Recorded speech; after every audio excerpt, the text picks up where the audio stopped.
اعوذ باللہ من الشیطان الرجیم بسم اللہ الرحمن الرحیم الحمد للہ رب العالمین والصلاة والسلام علی اشرف الانبیاء والمرسلین واہل بیتہ الطیبین الطاہرین المعصومین اما بعد۔ سورہ مبارکہ آل عمران آیت نمبر 84 سے 91، 84 سے 91۔ بسم اللہ الرحمن الرحیم۔ قل آمنا بالله وما أنزل علينا وما أنزل على إبراهيم وإسماعيل وإسحاق ويعقوب والأسباط وما أوتي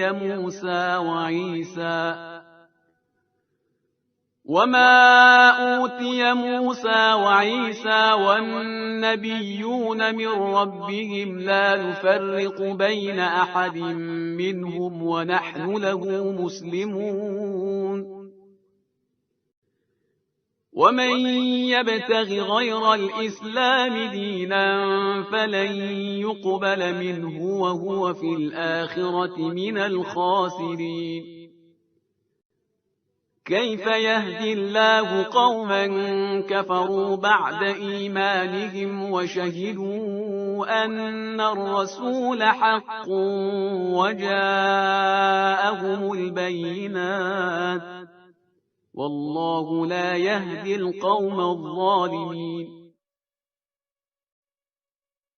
أولئك جزاؤهم أن عليهم لعنة الله والملائكة والناس أجمعين خالدين فيها لا يخفف عنهم العذاب ولا هم ينظرون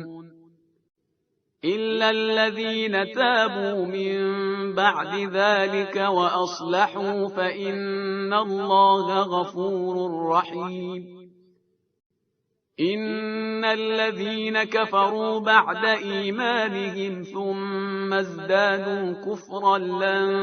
تقبل توبتهم وأولئك هم الضالون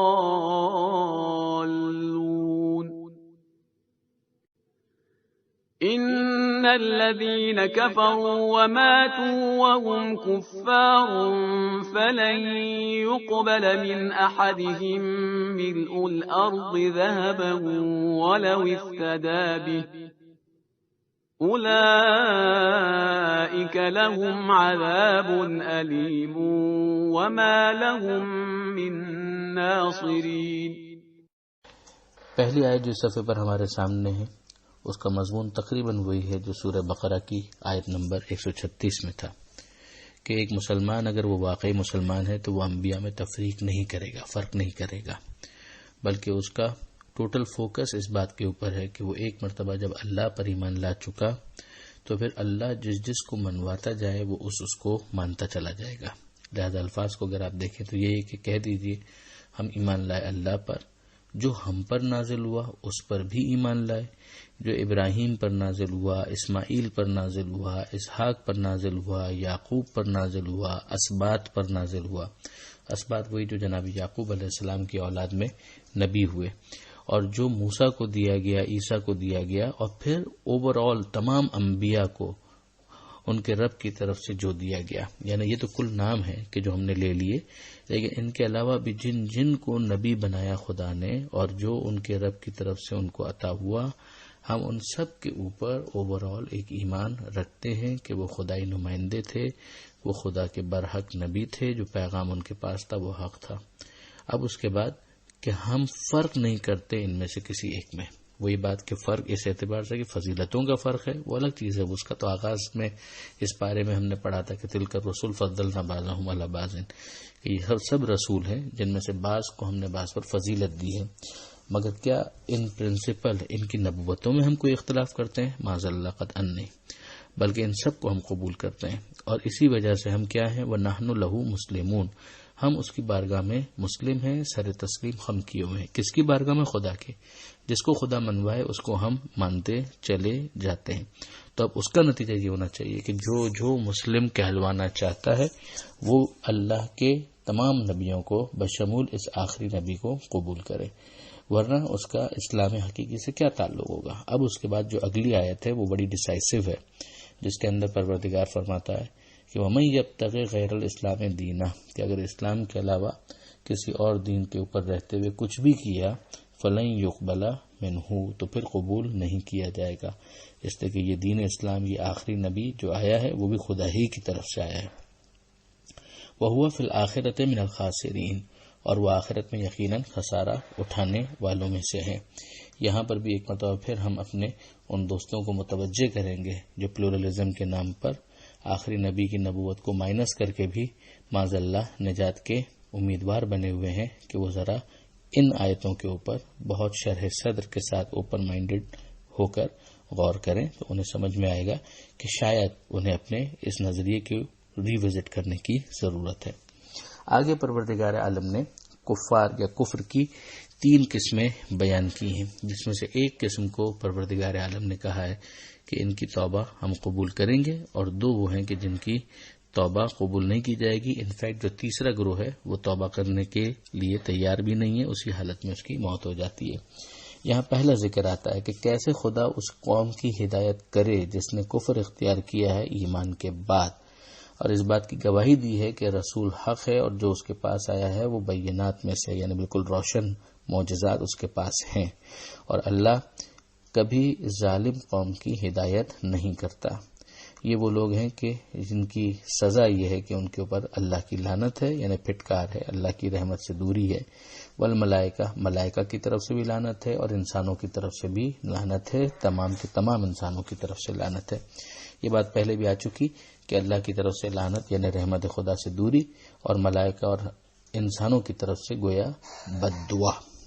یہ اس میں ہمیشہ رہیں گے، ان سے یہ عذاب دور نہیں ہوگا، نہ ان کے اوپر نظر کی جائے گی، یعنی نظر رحمت نہیں کی جائے گی۔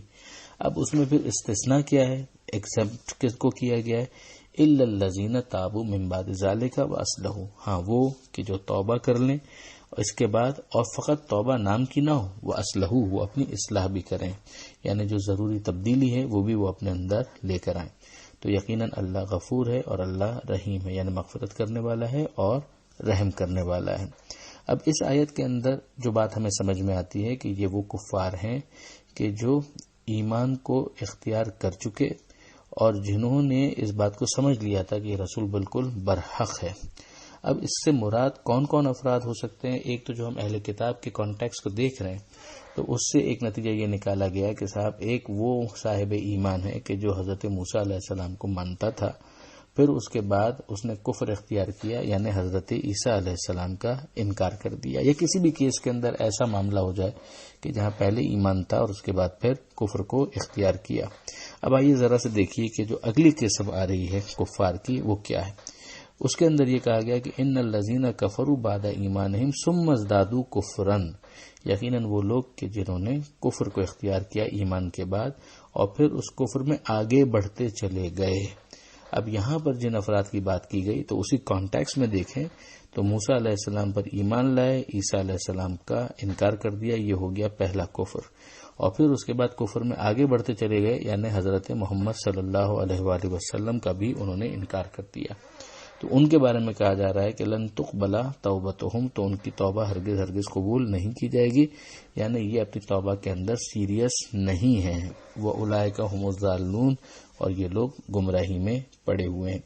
اور پھر یہ بھی کہا گیا کہ ممکن ہے کہ ان کی توبہ سے مراد فرعون جیسی توبہ ہو کہ جب عذاب کو دیکھیں تو اس وقت یہ توبہ کریں گے، تو ایسی توبہ کا کوئی فائدہ نہیں ہے۔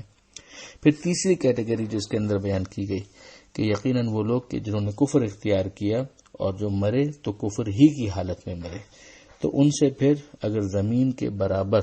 اگر سونا بھی وہ دے دیں فدیے کے طور پر تو وہ بھی ان سے قبول نہیں کیا جائے گا، یعنی وہ اگر چاہیں کہ یہ سب کچھ دے کر اپنے آپ کو عذاب خدا سے بچا لیں تو یہ بھی نہیں ہونے والا۔ اول تو وہاں میدان قیامت میں ہے کہ اس کے پاس ایسا سونا کہ وہ دے سکے، لیکن اعلیٰ فرضاً کہ اگر سپوزٹلی ان کے پاس اس کی گنجائش ہوتی اور وہ پیش کرتے، ایون دین وہ ان سے ایکسیپٹ یا قبول نہ کیا جاتا۔ ان کے لیے دردناک عذاب ہے اور نہ ہی ان کا کوئی مددگار ہوگا۔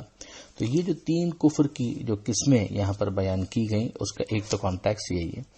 دوسرا جو اس کے بارے میں بیان کیا گیا وہ ارتداد کے حوالے سے۔ ارتداد یعنی فرض کیجئے کہ ایک مسلمان ہی ہے اور مسلمان ہونے کے بعد وہ اگر کفر کو اختیار کر لیتا ہے، یعنی آخری نبی کو اس نے مان لیا سب کچھ، اور پھر اس کے بعد وہ ارتداد کرتا ہے، ارتداد یعنی پلٹ جانا، تو پھر اس کا معاملہ کیا ہوگا؟ تو اس کی یہ 3 کیٹیگریز یہاں پر بیان کی گئی۔ یہ بھی اس سے استدلال کیا گیا تفسیروں میں، اور پھر اس کی سزا کے بارے میں بھی ڈسکس کیا گیا کہ مرتد کی 2 قسمیں ہیں، مرتد فطری ہے، مرتد ملی ہے، کہ ایک شخص ہے وہ مسلمان کے گھر میں ہی پیدا ہوا اور پھر اس کے بعد وہ مرتد ہو گیا، اور ایک وہ ہے کہ جو مسلمان کے گھر میں تو نہیں پیدا ہوا تھا، دوسری قوم میں پیدا ہوا تھا، مگر پھر مسلمان ہونے کے بعد اس نے اسلام کو چھوڑ دیا اور اس طرح سے وہ مرتد ہو گیا۔ تو اب ان دونوں کا معاملہ کیا ہوگا، اس کی تفصیل کیا ہوگی؟ اگر آپ پڑھنا چاہیں تو پھر اسے تفسیر نمونہ کے اندر اور دیگر بڑی تفاسیر کے اندر دیکھا جا سکتا ہے۔ یہاں پر ہم اتنا ہی بیان کرتے ہوئے اکتفا کریں گے۔ الحمدللہ کہ یہ تیسرا پارہ اس آیت نمبر 91 پر سورہ آل عمران کے مکمل ہو رہا ہے، اور کل سے انشاءاللہ چوتھے پارے سے گفتگو کو آگے بڑھایا جائے گا۔ پروردگار عالم سے دعا ہے کہ قرآن مجید سمجھنے اور اس پر عمل کرنے کی توفیق عطا فرما، اور وارث قرآن امام زمانہ کے ظہور میں تعجیل فرما۔ وآخر دعوانا ان الحمد للہ رب العالمین، والسلام علیکم ورحمۃ اللہ وبرکاتہ۔